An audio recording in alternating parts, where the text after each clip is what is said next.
today's video is actually very requested, and I kind of wanted to get this out to you guys and just talk a little bit about it, because ever since people saw my modeling portfolio and some of the exercise stuff, and if you guys want to model, there's a video on that too, so go check it out. But a lot of people have been asking me, how can you keep your shape, things like that. And I have videos on exercise, videos on nutrition, things like that for your body. But today I wanted to talk about 7 rules that I use to get a flat stomach in 7 days. And let's have tummy talk here. I'm not saying that no matter what weight you are, if you do this, your stomach will be flat, like your belly. I'm saying the actual stomach part, the actual part of your stomach will start to shrink so it's smaller on the inside. So let's all feel our tummies. Don't flex, don't do anything, just go and kind of feel your stomach. Feels kind of gushy, huh? Feels kind of like, I don't know, pudding or your cat's belly, It feels just kind of like wiggly jiggly. Now, what I want you to do is flex. Make like a washboard ab and kind of touch. You can't go in all the way, can you? You feel a little bit of cushion, maybe where there's a little bit of skin or a little bit of fat, and then underneath that there's those abs. Well, here's what's up. This 7 rules to a skinny stomach is going to make everything underneath those abs, after you feel that wall, everything underneath that is going to be skinny. So if you only have a little bit of skin or a little bit of fat on top of your stomach, then this will make your stomach completely flat. Now, if you do have a little bit more fat or a little bit more skin on top of these abs, what we're doing is shrinking what's underneath the abs. So what's on top, you're still going to need to do diet or exercise to get rid of that. So this isn't a flat tummy completely. It will probably make you go from like this to maybe like that, if that's how you are. But if you're already, naturally skinny and you have a little bit of fat or a little bit of skin, this will make you flat, basically. Basically, it's your actual stomach, making it smaller, making it healthier. You eat better. And these are my 7 rules to kind of shrinking that stomach so you need less food. Also, like I said, if you guys have a lot of weight to lose on top of that, it isn't going to help. But if you just have a very small layer of skin or fat, this will completely make you flat as flat can be, if you do it right. And then for those of you who really want that but have some of that extra fat on top, go do some cardio, go do some running. That will slowly melt off. And then if you do this on top of that, you can shrink what's inside and totally see dramatic differences. So this is all in the blog too, so if you guys don't want to hear me just blub about it, you guys can go check out the blog and there will be a post. My first rule to a skinny stomach, or flat, or I don't really know how you would call it. What is this even called? Rule number 1 is to drink water before and after every meal. We all know how important water is for our skin. We all know how important water is for hydration and to feel good and cleansing toxins and all these good things, but water also helps fill you up. And when you eat good foods, when you eat the right foods, water will combine with those foods and almost expand in your stomach and make you feel so full. So in order to eat less and lose weight and compact your stomach, drink water before every meal. So let's say your stomach is this big. You drink this much of water, you can only fill about this much up with food. Alright, makes sense. And then water after the meal, so that way you can help flush everything through, get everything churned up, start the digestive process earlier. And also, you'll be filling up your stomach more so that next time you eat, you'll drink water again, you won't feel as much of a need. Rule number 2 is kind of self-explanatory, but it's to do ab exercises every day. And I'm sure you guys saw my video, I don't know if I posted it yet, on exercise. But if I actually have not posted it, I'm going to post it. This exercise video basically takes you through kind of my exercise routine, things that I do. And something that I always do, whether I'm running, whether I'm doing yoga, whatever I do that day, I always do abs on top of it. And what that does is really help me build a structured core. And I recommend you guys do ab exercises a day, all day long. Pick a time either in the morning or in the evening and try to get about 100 or 300, somewhere between there, really good quality ab exercises, whether they're crunches, whether they're bicycles, whether they're leg lifts. And I use ankle weights. You guys can or cannot, depending on what you do.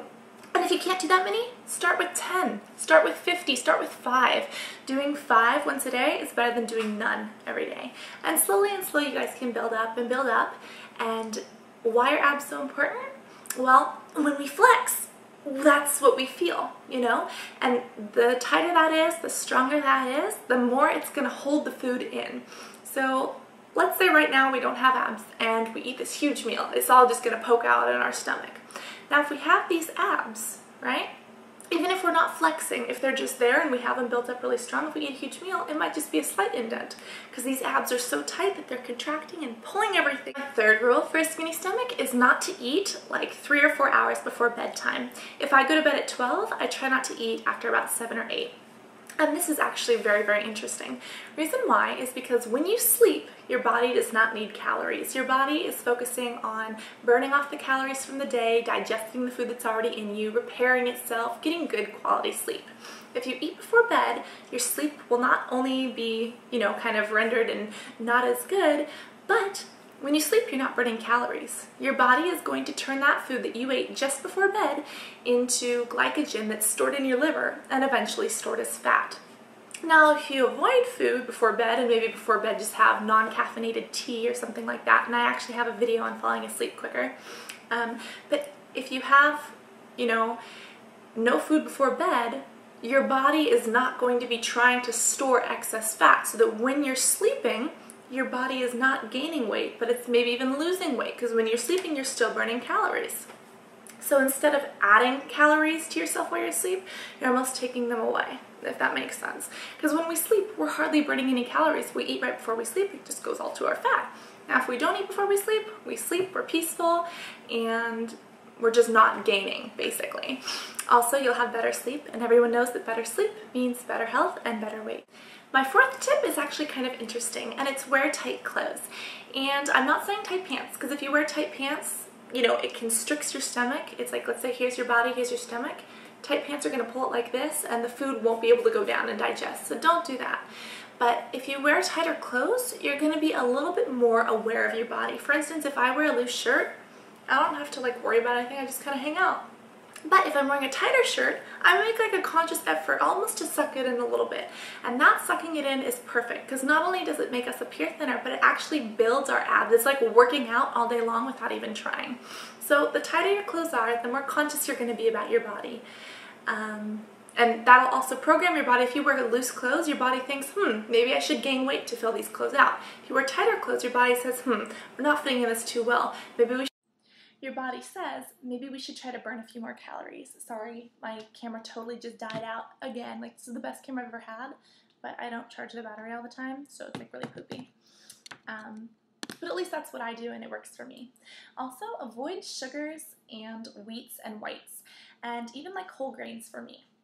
And the reason why is because sugars and breads are kind of treated the same by your body. They're both turned into really, really fast burning glycogen, and if we don't exercise right after we eat them, they're going to go straight as fat, and they're going to cause insulin resistance and all this other stuff. And insulin is what stores fat. Insulin goes up, and then you get hungry, and then it goes up. Anyways, so avoid these sugars because, yes, they'll make you cause weight, but also sugars can cause bloating. If you guys eat a very sugary meal, even if it's a small amount of food, those sugars will gain water. And if you guys saw the water fasting video, it kind of explains why one little sugar molecule grabs onto 2 molecules of water. So it's like the weight of 3. And that can really cause bloating up in our intestine and things like that. So even if you don't expect it, you might want to watch out for some of those foods because they could be culprits. For instance, if I ate something the size of an egg that's made of sugar, or if I just ate an egg, same amount of calories, the sugar is going to make me look fatter, gain more weight, because most of it's water weight and it's bloating. Whereas the egg is full of protein, it'll keep me, fuller longer. And even though they have the same amount of calories, it'll help me stay slimmer because I'm not, retaining all this extra junk. Another great tip that I follow is not to eat anything larger than about a fist size. Reason why is because the stomach is naturally about the size of a fist. And the stomach is really like a rubber band. It kind of stretches when we eat and then, compresses, and then we eat again and it stretches. And when it's compressed, you wake up in the morning, you're feeling fine, but then you eat breakfast and you have a little bump and you're like, what is this? Because you ate a huge breakfast full of pancakes and bacon, and I love bacon, and eggs and all sorts of things, right? Well, if you can, instead of eating 3 huge meals, if you can program yourself to eat about the size of a fist every single hour of the day, this is perfect because your metabolism will also be raised And on top of that, your stomach won't be stretching out quite as far. So through your clothing, through your shirts, through whatever, you won't really be able to see all of that extra bulge. The seventh and very last tip is a little bit different, and it's actually something I talked about in water fasting. And this isn't fasting, but there are things called liquid diets. And this is different from juice fasting. It's not like you're not consuming, but this is basically saying for a day, 2 or 3, especially before a huge event, try just eating nothing but liquids. Even though you're still consuming calories, they'll be in a liquid form, so they will liquefy in your intestines and won't cause all this bulk and buildup. For instance, soups, coffees, even different smoothies, fruit drinks, even though they might have a little bit of sugar, try to avoid sugar. But if you guys can really try to get used to this, or protein waters, protein milks, all sorts of things, the more liquids you have in there, it'll be easier for your stomach to stay flat. And especially if you guys don't have 7 days and you're like, oh my gosh, 2 days is this event, do the liquid and see how it works. And you should see that even though you're eating normally, you feel fine because you're consuming enough calories. Your body doesn't feel quite as bloaty. So yeah, those are basically my 7 tips, and they've always worked for me. Again, work on whatever you guys need, whatever makes you feel good. I hope that the doll who requested this answered all your questions, and if you guys have additional questions, please post them in the bottom tab. So yeah, that's it. I really love you guys. Try it out. Tell me what you guys think. And if you're trying to gain weight, you know, maybe not try this out, or I don't know, just do whatever the heck you feel like doing. So I love you guys all very much. I will definitely talk to you all in the next video. And I'm so sorry about my camera battery dying in every video I've ever done, like in the past day or 2. But just know that I love you all very much. And I can't wait to talk to you again soon. Stay safe, stay fun. Be sure to do your ab works every day. And okay, that's it. This video is totally over. Bye!